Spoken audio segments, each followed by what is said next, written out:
Son quotidien est un calvaire. 2 fois par jour, Julie doit subir des soins infirmiers pour des plaies qui ne cicatrisent jamais. Elles sont situées à plusieurs endroits du corps et sont apparues spontanément.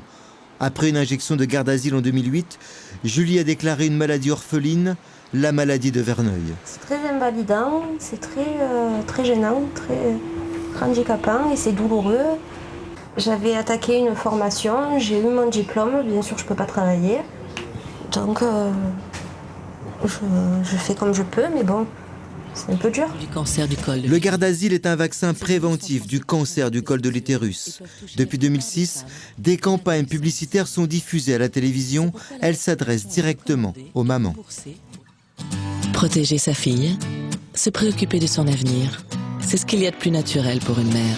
Je préférerais ne jamais avoir fait ce vaccin à ma fille et ne pas l'avoir rendue malade. Mais il est évident que pour moi, les responsables doivent payer. C'est évident. Malgré la constitution d'un dossier médical, les autorités sanitaires refusent de reconnaître la responsabilité du garde-asile. Pourtant, d'autres cas d'effets indésirables existent.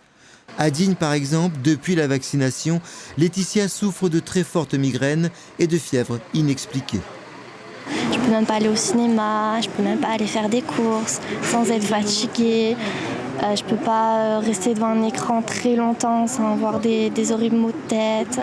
Sur 1 500 000 vaccins faits en France, plus de 1700 cas d'effets indésirables ont été recensés, parmi lesquels plus de 300 cas très graves. Il n'est pas possible, dans l'état actuel des choses, d'établir un lien. On ne veut pas dire qu'il n'y en a pas, mais actuellement, il n'y a pas de signaux qui permettent de dire qu'il y a un lien entre la vaccination et ce type d'événement. Pour faire reconnaître le lien, plusieurs familles ont contacté un avocat.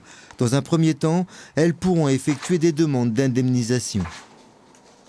La principale volonté des victimes, avant même l'indemnisation, c'est d'obtenir des réponses et d'essayer de comprendre ce qui se passe et de savoir si le vaccin est en cause ou non dans l'état de santé dégradé des jeunes filles.